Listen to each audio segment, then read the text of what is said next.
Hello and welcome to Taylor Talks Comics. Today we're going to do an overview over the Silver Age of Legion of Superheroes Omnibus Volume 1.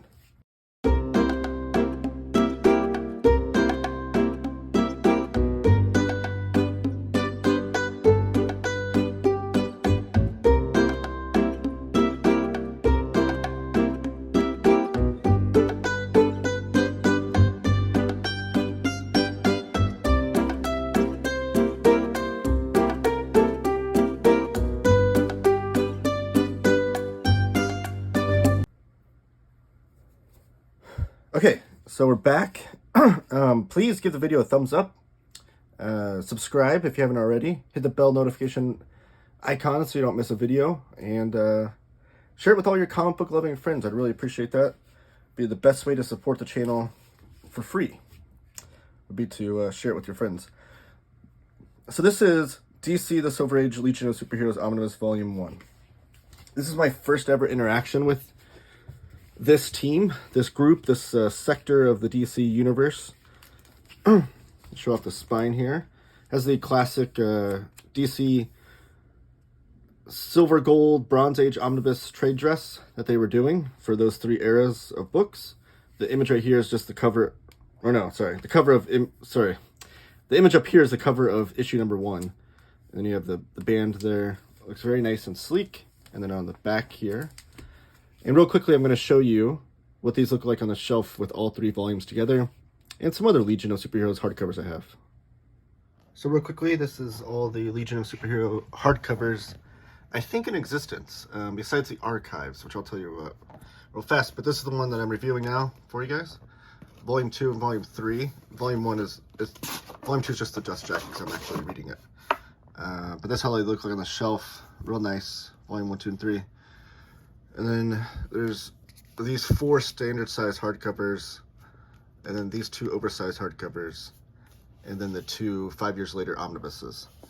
The only thing that I could possibly put in here that are hardcovers that I'm missing would be that there are 3 or 4 volumes of the archives. So DC Comics did like the archives, which is like their version of the Marvel Masterworks. And there was, I think, 13 volumes for Legion of Superheroes. In the first 8 or 9, I should have figured this out before I watched this video, or before I recorded this video. The first 8 or 9 include all the content for these omnibuses, and then the remaining ones would fit in between here, which I'd like to pick those up, but they're out of print and go for crazy money. I'm hoping DC will give us a Bronze Age omnibus. But I just want to show you that. That's what they will look like on the shelf together, all 3 of them. Okay, so now we're going to focus just on Volume 1. So we'll take off the dust jacket here. Here's what the inner flaps look like now that we're back. Take off the dust jacket. You get some extra artwork here. Some other Silver Age books that they have on sale. And then underneath the dust jacket, you get the boring DC black cardboard looking hardback. Really, the only thing I truly hate about this era of omnibuses is there's nothing...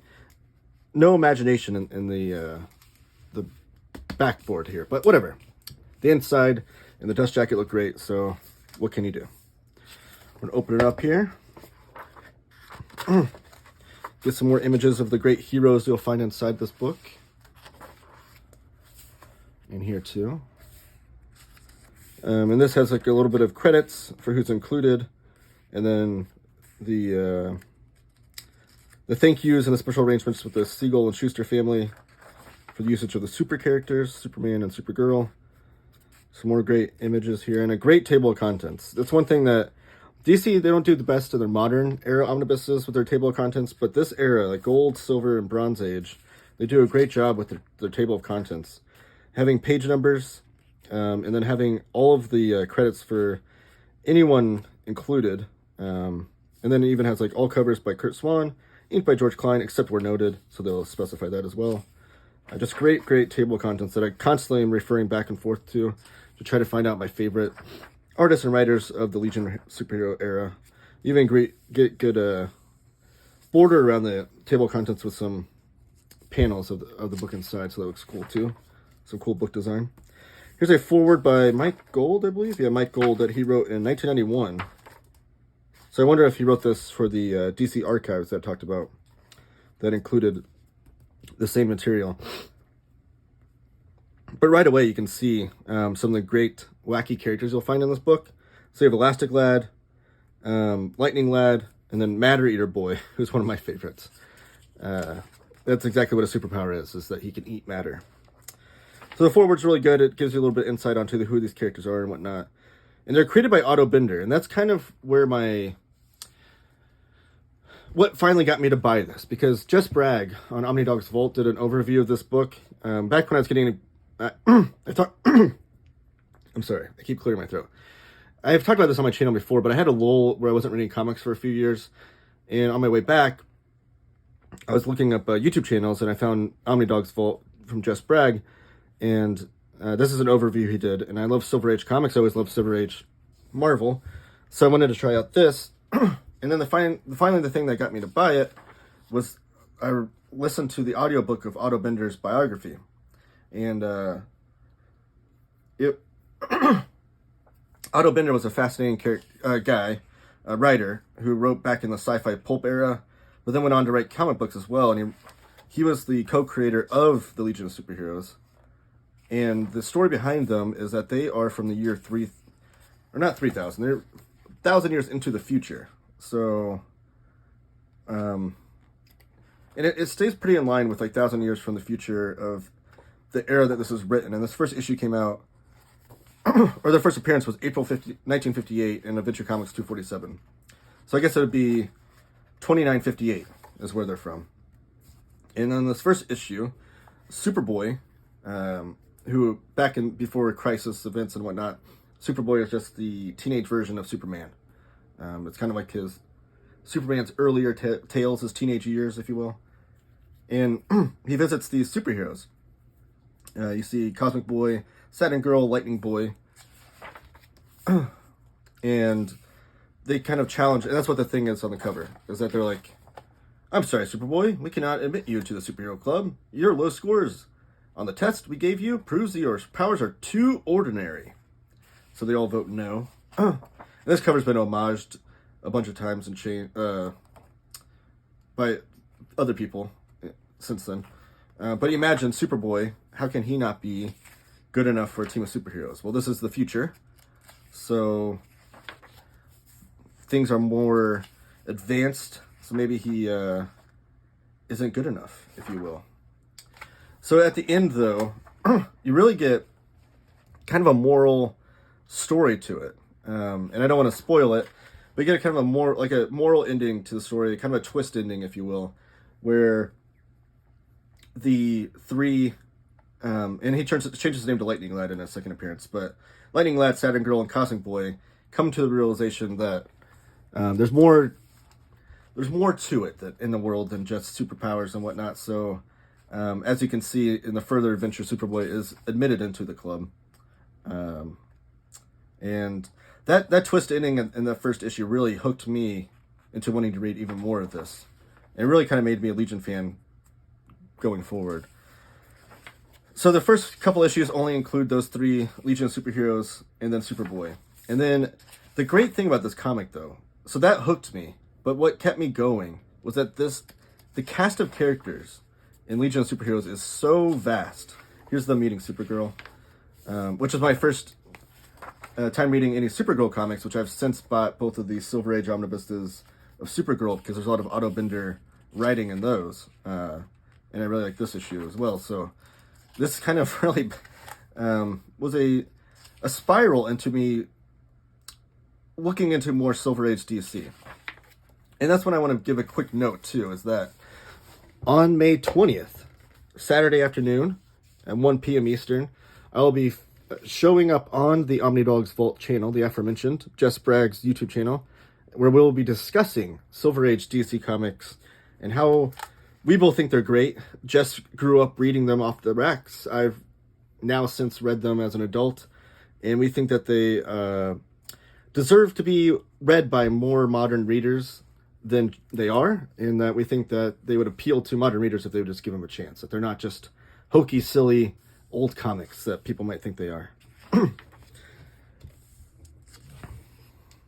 So then we have Invisible Kid shows up, Chameleon Boy, Colossal Boy with super growth.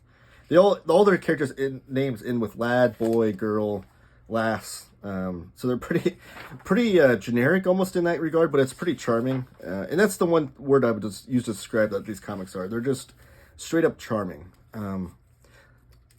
They're and it's almost the interactions of the characters that really I gravitated to the most.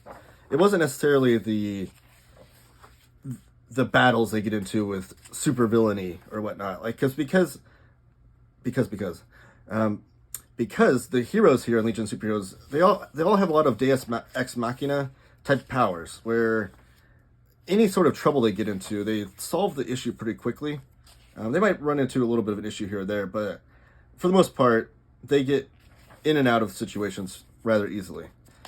Real quickly, I got to show off 2 more heroes, because again, the characters, they keep popping up with new characters almost every issue, and I just love it so much. So here we have Shrinking Violet, Bouncing Boy, and Sun Boy. So they constantly have tryouts too with characters. So you constantly see a new cast of characters come in, of new heroes trying to make it into the club, and you see people get rejected all the time. And it's kind of funny seeing all of the rejected heroes, and what their powers were and why they weren't good enough. But you do get some that make it. And here's Brainiac 5, who is the 5th generation of Brainiac, Superman's bad foe. And he tells the history there. And they don't trust him because they're like, we heard about Brainiac from 1958. He was an evildoer. How can we trust you? And he's like, no, I'm not like that. I'm 5 generations removed. It's all good. So they actually have some issues here where they don't trust him. And he's trying to make it onto the team. He's trying to show that he's a good guy. And they do such a good job in the writing, too, that you're constantly wondering, like, is he going to stab them in the back, or is he going to stay on the team? And then Bouncing Boy, who's just a fantastic character. He's exactly what you see from that image. He can turn himself into a giant rubber ball. But, oh yeah, the characters' interactions. That's what I was talking about. It's hard flipping through these, because then I just like, oh, I want to talk about that. The character interactions. This is Mon-El. He is a very important character into the lore of future years of Legion of Superheroes as well. But he has basically the equivalent powers of Superman. Or Superboy, I guess. So the interactions with the characters. I promise I'll stick to that point here now. It's their constant, like, struggle to be friends or to understand each other. The disagreements they get into, even during battles and whatnot. That's the stuff that's most endearing to me. And it almost makes me glad that like I said, here's the first homage. So this is Superman with Saturn Queen, Lightning Lord, and Cosmic King. It almost makes me happy that the powers are all kind of Deus Ex Machina, because they solve the problem real quickly. The point I want to get to are the more interactions with the heroes. You'll see some of them fall in love with each other. You'll see some of them get rejected. Some of them that they think stabbed them in the back, because there's like twists and turns into this book. And that's the thing that I was kind of most surprised about, was that the characters, there's so many characters in here, such a vast cast of characters. And like I said, they're constantly having recruits come in and be rejected or be accepted. So the cast is constantly changing and ever evolving. The core of the characters are still there. Like, I think like Cosmic Kid and Lightning Lad, like, those are pretty mainstays. But they're not too precious with their characters either. Like, some characters might die. Some characters might turn to the dark side, maybe, possibly, if you think so, you know. So there's a lot of twists and turns to this that keep you going, and this was just a feature in a lot of Superman comic books, like Adventure Comics was mostly where they were featured. So they never had carried their own title at this era. So to me, it would have been kind of hard to keep up with them as a kid buying these off the racks. But it's so rewarding to read them in this omnibus format, to just constantly see the team evolve as we go on. And there is even a point where one of the great stories was all of the rejected Legion of Superheroes kind of fight back. And they fight back against the Legion of Superheroes So when I say there's like a bunch of recruits and rejected heroes and whatnot, it happens constantly. Like it's almost every issue you're learning about a new character, which is amazing and fun. I love it because their powers are all so ridiculous. Like Matter Eater Lad, who can eat his way out of any issue, any problem. Oh, here's a great. So this was a little insert into this comic book. If you want to see some heroes here, and each panel kind of has a different hero with their powers featured in there. Colossal Boy, Chameleon Boy, I talked about those. Sun Boy, Bouncing Boy, Lightning Lass, Mon El, Ultra Boy, Matter Eater Lad, who's just amazing. Prody 2, not to be confused with Prody. Element Lad, Elastic Lad, and the Super Pets. So that's that was like an extra feature in one of the single issues, or an annual, I think. But in the back here, I'll get to it. There aren't a lot of extras. Like it just kind of ends, and you get some biographies, which is pretty standard for these DC omnibuses of this era. There's not a lot of extras in the back, but it's just such a fun book, such a charming book. I had such a blast reading it. I read it like cover to cover over across a few days because it was just so much fun. So if you like team books with lots of, wild characters, you're okay with a little charming or maybe cheesy dialogue or situations, then I would say try this out. It's such a wholesome, charming comic book, but there's stakes involved. Like I said, some characters might die. Some characters might leave the team or be rejected from the team. Like there are real stakes. It's not just a cheesy, wrap it up in every issue in a tight bow kind of stories. Like they're really, really fun adventure comics. So yeah, that was Legion of Superheroes Omnibus Volume 1. I'm currently reading Volume 2, so I'll probably have a video over that one as well.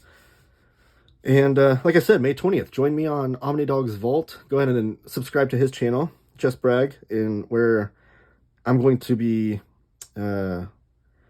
asking him a lot of questions about his experience reading these books as a youth, buying these off the racks, and we're going to talk about other DC Silver Age eras, such as Flash, Green Lantern, Doom Patrol, Adam Strange, Supergirl, and then Batman and Superman, of course. So join me there, May 20th, 1 p.m. Eastern. If you're watching this in the future, after that date already happened, then I'm sure you can go on OmniDog's Vault and still find it under the Live tab.